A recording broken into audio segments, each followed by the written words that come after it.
من لسانی یفقهوا قولی رب زدنی علما رب زدنی علما رب زدنی علما سبحانک لا علم لنا الا ما علمتنا انک انت العلیم الحکیم۔ سورہ بقرہ کی تلاوت آج مکمل ہو گئی۔ سورہ فاتحہ جو کہ پورے قرآن کا پری فیس ہے اور پورے قرآن پاک کے مضامین کا خلاصہ اس میں ہے، اس سے متعلق چند باتیں کل عرض کر دی تھی۔ صراط مستقیم کیا ہے، اس کی تفصیل پورا قرآن ہے۔ انعام یافتہ لوگوں کا، نبیوں کا، سچوں کا، شہداء کا، نیک لوگوں کا راستہ کیا ہے، اس پر پورا قرآن آگے تفصیل میں آ رہا ہے۔ اہدنا الصراط المستقیم، اللہ ہمیں سیدھا راستہ دکھا، اس راستے کی پہچان اب یہ قرآن کروائے گا، اور جس کو قرآن نصیب نہ ہوگا اس کو حقیقی معنی میں راستے کی پہچان بھی حاصل نہیں ہوگی۔ ہاں، کسی کے بتلانے سے، گائیڈ کرنے سے جتنی حاصل ہوگی اتنی ہوگی، ورنہ جو جتنا اس راستے کو پہچاننا چاہے کہ نیک لوگوں کا راستہ کون سا ہے، کامیابی کا راستہ کون سا ہے، تو اللہ نے فرمایا کامیابی کا راستہ تو میرا قرآن بتاتا ہے۔ اب جو قرآن پر توجہ جتنی دے گا، جو جتنا قرآن کو سمجھنے کی کوشش کرے گا، اتنا ہی وہ صراط مستقیم پر آتا جائے گا۔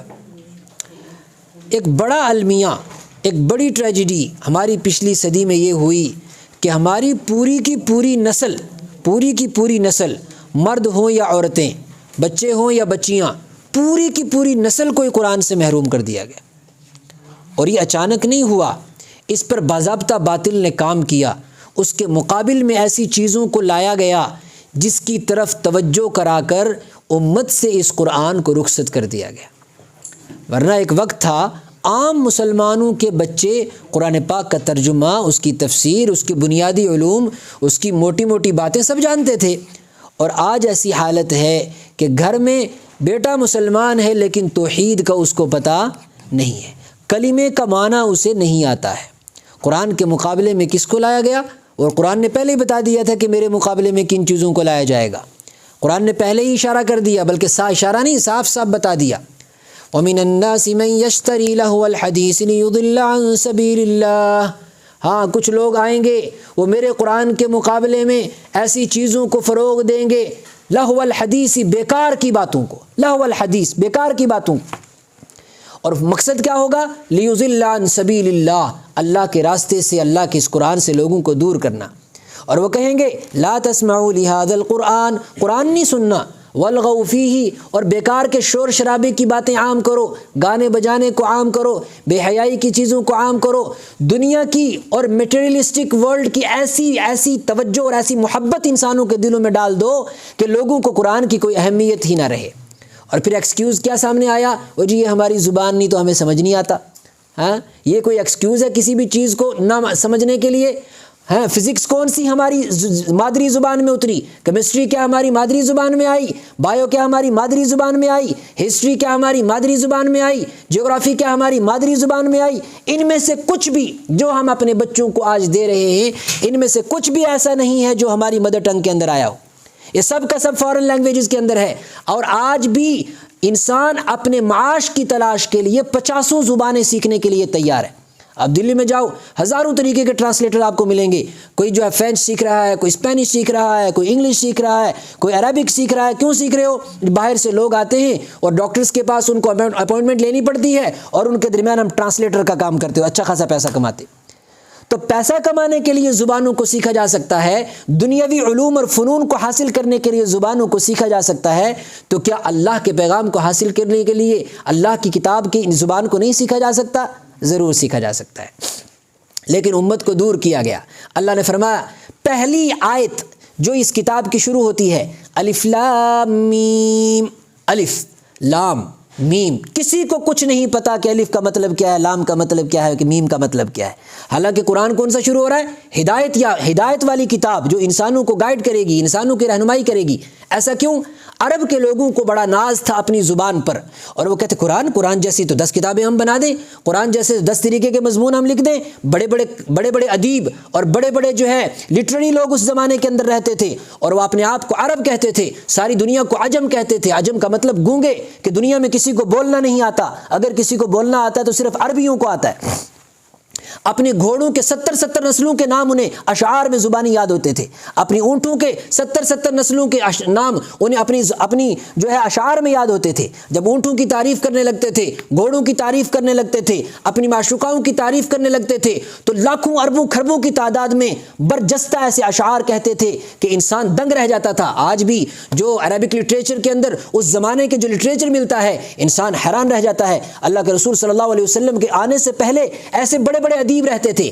اللہ تعالیٰ نے اس وقت کے ادیبوں اور قیامت تک آنے والے سارے انسانوں کو کھلا چیلنج دیا، الف لام میم ان جیسے لیٹرز سے تمہارا کلام بنتا ہے، عربی تم بھی جانتے ہو، لاؤ اگر اس کے مقابلے میں کسی کتاب کو لا سکتے ہو، اس کے مقابلے میں کوئی بہترین مضامین لا سکتے ہو تو لے کے آؤ۔ ہاں، کچھ لوگوں نے کوشش بھی کی، ان لوگوں نے اناپ شناپ کچھ بنایا، خود انہی کے لوگوں نے ان کا سارا کلام رد کر دیا کہ یہ کیا قرآن کے مقابلے میں تم بکواس بنا رہے ہو۔ پہلی بات تو یہاں قرآن نے یہاں تک کہا ہے اگر تم کر سکتے ہو فَأْتُوا بِسُورَةٍ مِّن مِّثْلِهِ فَأْتُوا بِكِتَابٍ مِّثْلِهِ، اس جیسی ایک کتاب لے کے آؤ۔ پھر کہا فَأْتُوا بِسُورَةٍ مِّن مِّثْلِهِ، اس جیسی ایک سورت لے کے آؤ۔ پھر کہا فَأْتُوا بِآيَةٍ مِّثْلِهِ، اس جیسی ایک آیت لے کے آؤ۔ کوئی ایک آیت بھی نہیں بتا سکتا۔ الف لام میم، یہ 3 حرف اس بات کا چیلنج ہیں کہ دنیا میں اس جیسی اور کوئی کتاب نہیں ہو سکتی۔ حالانکہ دیگر زبانوں کے اندر اگر آپ 3 لیٹرز کو جوڑیں گے کوئی نہ کوئی ورڈ بن جائے گا، کچھ نہ کچھ اس کا مطلب نکلے گا۔ الف بھی جڑا، لام بھی جڑا، میم بھی جڑا، 3 حرف بن گئے، لیکن کسی کو کچھ پتہ نہیں کہ اس کے اندر راز کیا ہے۔ ذالک الکتاب لا ریب فیہ، یہ کتاب ہے اور اس میں کوئی شک نہیں ہے۔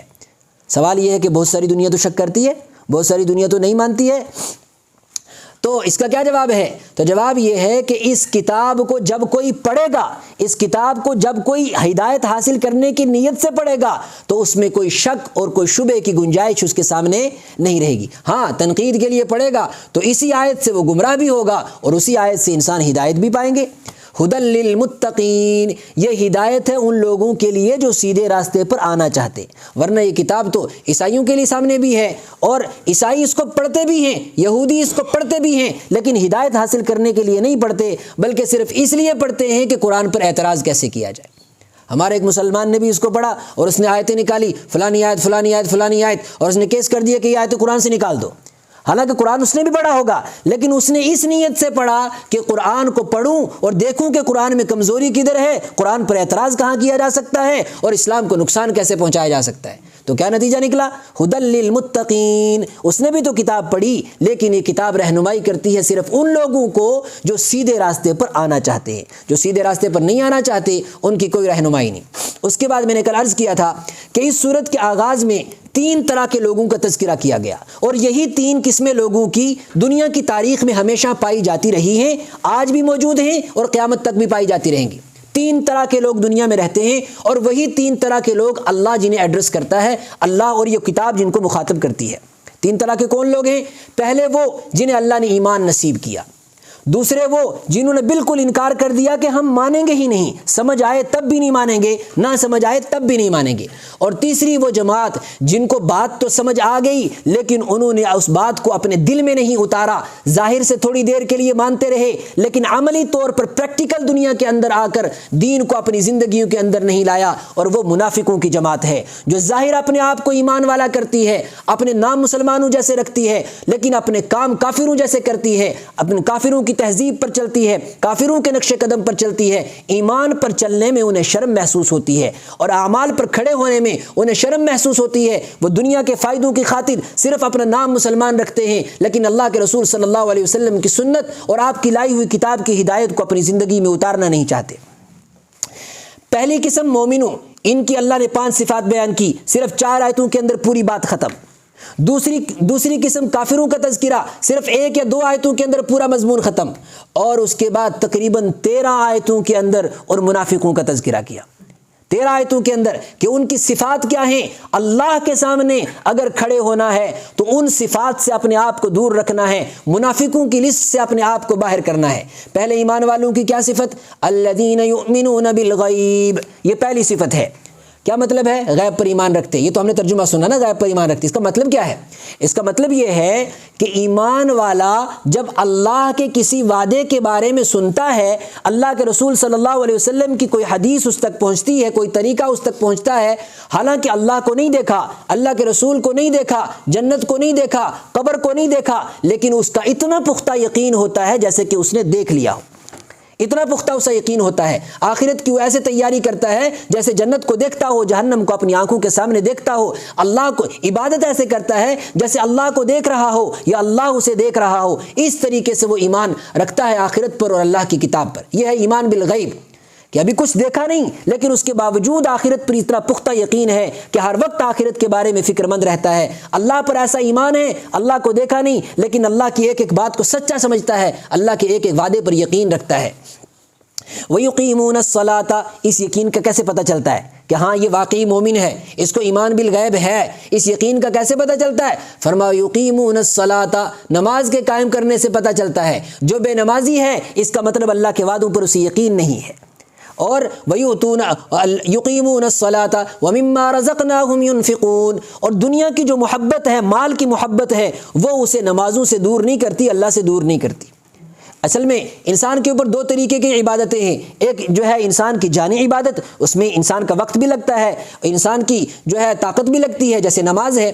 اور دوسرے حقوق ہیں جو مالی حقوق ہیں. اللہ تعالیٰ نے جو مال دیا ہے اس کی محبت دل میں نہ آ جائے, وہ انسانوں کی ضروریات کے لیے خرچ کیا جائے. تو فرماتے ہیں کہ اللہ تعالیٰ ایمان والا وہ ہے جو نہ مال کی پرواہ کرتا ہے اور نہ اپنی جان کی پرواہ کرتا ہے, اللہ کے حقوق بھی پورے کرتا ہے اور اپنے بھائیوں کے, اپنے بندوں کے حقوق بھی پورے کرتا ہے.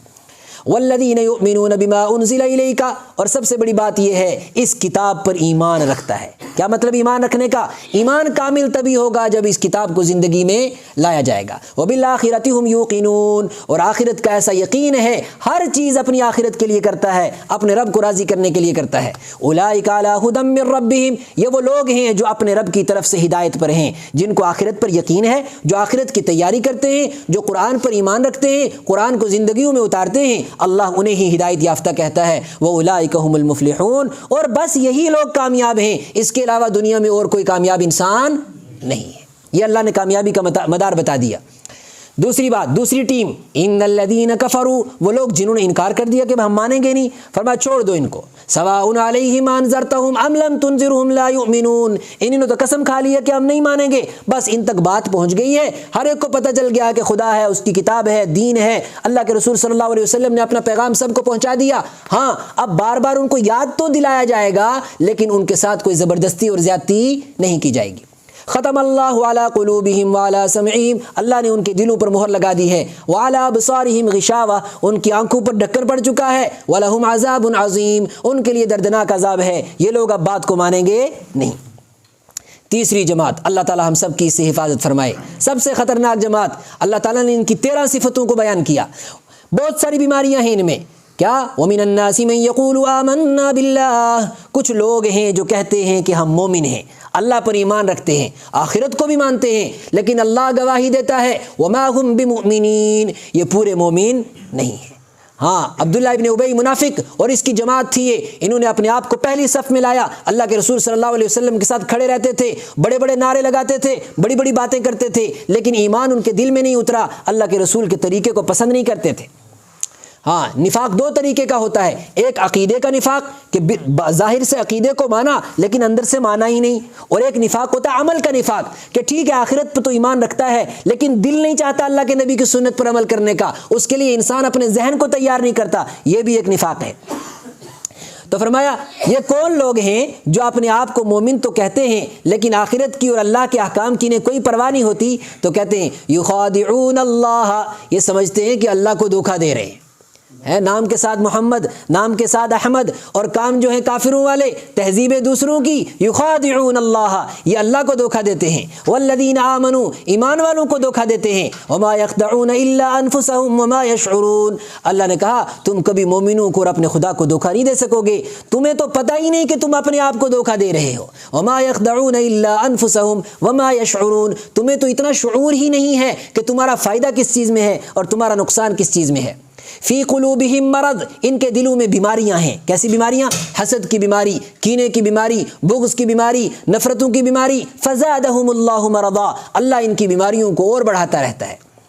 وَلَهُمْ عَذَابٌ علیم، اچھا اگر ایسے لوگوں کو کہو بھئی آپ پریکٹیکل مسلمان کیوں نہیں بنتے ہو، کیوں دین پر پورا نہیں چلتے ہو، کیوں قرآن کو اپنی زندگی کے اندر نہیں لاتے ہو، جو تم کر رہے ہو یہ دین نہیں ہے، تو جانتے ہو کہ ان کا جواب کیا ہوتا ہے؟ جواب ہوتا ہے وَإِذَا قِيلَ لَهُمْ لَا تُفْسِدُوا فِي الْأَرْضِ، جب ان سے کہا جاتا ہے کہ تمہارے ان کاموں سے زمین میں فساد، بے حیائی عام ہو رہی ہے، تم شریعت کے مطابق زندگی گزارو، کہتے نہیں ایسی کون سی بات ہے، انما نحن مصلحون، ہم تو ہر کام خیر کے لیے کرتے ہیں، معاشرے کو ہم سے فائدہ پہنچ رہا ہے، ہمیں سے تو ترقی ہو رہی ہے، ہمیں سے تو ساری چیزیں آگے بڑھ رہی ہیں، ساری کائنات کا نظام ہمیں سے تو چل رہا ہے، تم پتہ نہیں کون سا نیا دین لے کر آئے ہو۔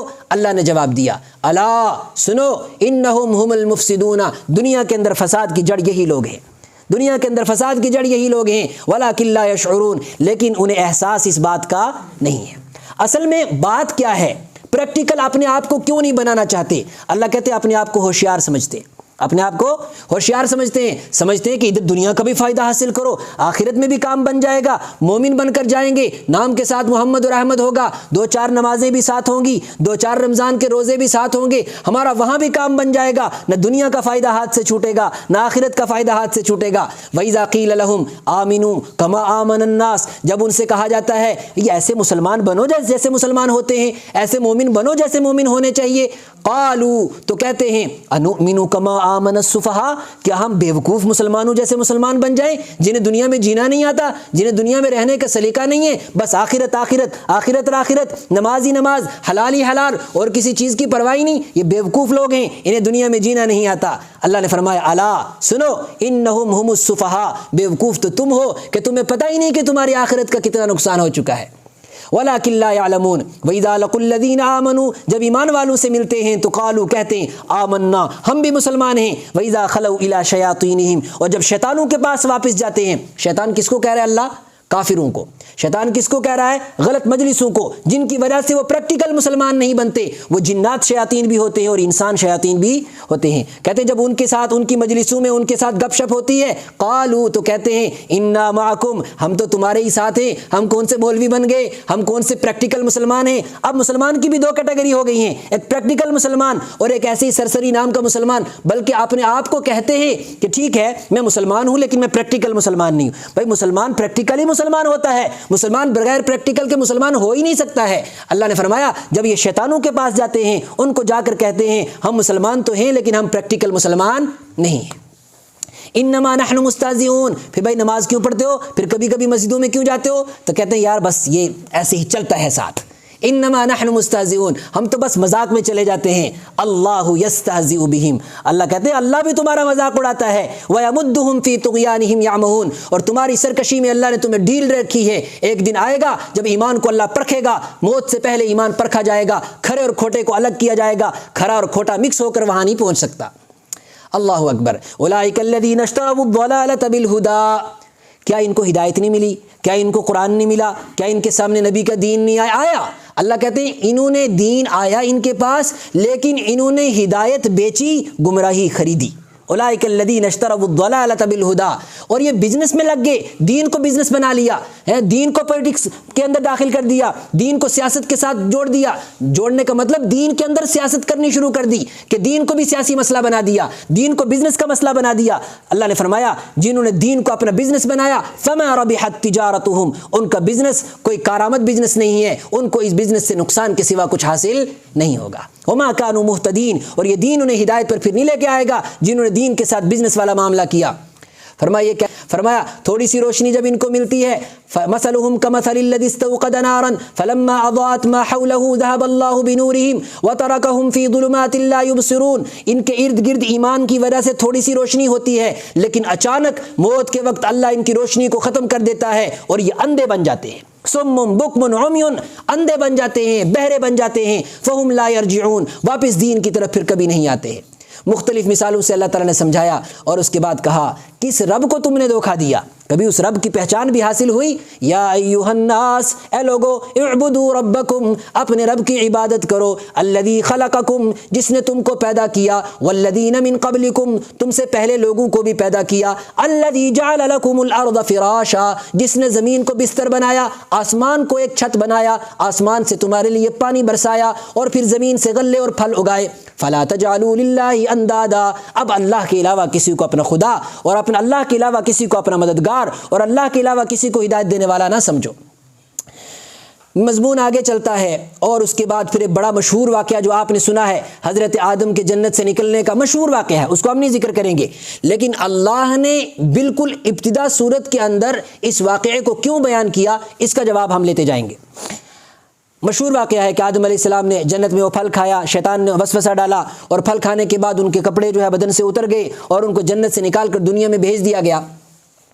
اصل میں اس واقعے کو اس لیے بیان کیا گیا کہ اللہ تعالیٰ نے انسان کو اس دنیا کے اندر اپنا خلیفہ بنایا، اپنے نظام کو نافذ کرنے والا بنایا. اللہ نے جو نظام بنایا ہے، انسانوں کی ذمہ داری یہ ہے کہ اس زمین کے اوپر اللہ کا نظام نافذ کریں. اذ قال ربک للملائکہ، اللہ نے فرشتوں سے کہا انی جاعل فی الارض خلیفہ، میں زمین میں اپنا جانشین بناؤں گا جو میرے نظام کو زمین میں نافذ کرے گا. جنگ اصل یہ ہے، جنگ شیطانوں کے ساتھ کیا ہے؟ کفر کے ساتھ، باطل کے ساتھ. حق کی جنگ کیا ہے؟ بس یہی ایک جنگ ہے کہ اس دنیا میں، اس زمین پہ خدا کا نظام رہے گا یا باطل کا نظام رہے گا. حالانکہ ایسا بھی نہیں ہوگا کہ ساری کائنات کے اندر ایسا یک وقت یعنی ایک ہی وقت کے اندر کہ ایک ہی وقت کے اندر کفر بالکل ختم ہو جائے، ایک ہی وقت کے اندر باطل بالکل ختم ہو جائے، ایسا بھی نہیں ہوگا. لیکن جنگ ہے. اللہ نے اس لیے حضرت آدم کو اور شیطان کا واقعہ پیش کیا کہ پہلے دن سے لے کر تمہارے باپ اور حضرت آدم اور ان کی اہلیہ حضرت حوا کے ساتھ جو شیطان کی کشمکش چل رہی ہے وہ تا قیامت چلتی رہے گی. وہ ایک دن کا واقعہ نہیں ہے جو وہاں ختم ہو گیا، وہ اپنا کام یہاں تک کرتا رہے گا. 15ویں پارے میں آئیں گے اس کے کام کہ وہ کس طریقے سے انسانوں کو گمراہ کرتا ہے. یہ مضمون یہاں پر ختم ہوتا ہے اور جب پاؤ پارا ہو رہا ہے وہاں پر اللہ تبارک و تعالیٰ نے اس کے بعد پھر اس قوم کا ذکر کیا جو ہم سے پہلے آئی. ان کو اللہ نے کتاب بھی دی، ان کو اللہ نے انبیاء بھی عطا کیے، ان کو اللہ نے من و سلوہ بھی کھلایا، ان کو اللہ نے ہزاروں نعمتیں دی. پانی نہیں تھا تو پتھروں سے پانی برسایا، دھوپ لگی تو آسمانوں سے بادلوں کا سایہ کروایا، کھانا نہیں تھا تو جنت کا رزق بھیجا. بڑی بڑی نعمتیں اللہ نے انہیں عطا کی، لیکن انہوں نے اللہ کی نعمتوں کی قدر نہیں کی. انہوں نے اللہ کے دین کا مذاق اڑایا، اللہ کے دین کا کھلواڑ بنا دیا، اللہ کے انبیاء کو ناحق قتل کیا. اللہ نے جو کتاب دی تھی اس کتاب پر پورا عمل نہیں کیا، جو میٹھا میٹھا لگا اس پر عمل کیا، جو کڑوا کڑوا لگا اسے زندگی سے نکال دیا، انبیاء کو قتل کر دیا اور اس کے بعد اپنی کتاب کو بدل دیا. جو حقیقی صورتحال تھی دین کی وہ بدل گئی. اللہ تعالیٰ نے وہ ساری برائیاں جو بنی اسرائیل یہودی کرتے تھے وہ تفصیل کے ساتھ ہمارے سامنے ذکر کی تاکہ امت محمد وہ برائیاں دوبارہ نہ کرے. اللہ کے رسول صلی اللہ علیہ وسلم نے فرمایا اگر پرانے لوگوں میں سے کوئی بدبخت اپنی ماں کے پاس بدکاری کے لیے گیا تھا، اس امت میں سے بھی کوئی بدبخت ایسا ہوگا جو ایسا کرے گا. ہاں، اس لیے فرمایا کہ جو کام انہوں نے کیے وہ سب تم نہ کرو. وہ کام اللہ تبارک و تعالیٰ نے آگے متعین کر کے تفصیل کے ساتھ اس کو بیان کیا. انشاءاللہ وہ تفصیل سے ہم آگے سنیں گے. لیکن اللہ تعالیٰ نے بنی اسرائیل کو مخاطب کر کے کہا اور وہ نعمتیں ایسا نہیں ہے کہ جو ان کو دی ہمیں نہیں دی. کوئی نعمت ایسی نہیں ہے جو اللہ نے انہیں عطا کی اور ہمیں نہیں عطا کی، بلکہ ان سے بڑھ کر عطا کی. لیکن ان کا تذکرہ اس لیے کیا کہ جیسے وہ ناشکرے تھے پھر ان پر کیسے اللہ کا عذاب آیا، اللہ کی پکڑ آئی. اگر امت محمد تو بھی ناشکری بنے گی، اللہ کی عذاب، اللہ کا عذاب اور اللہ کی پکڑ پھر آئے گی.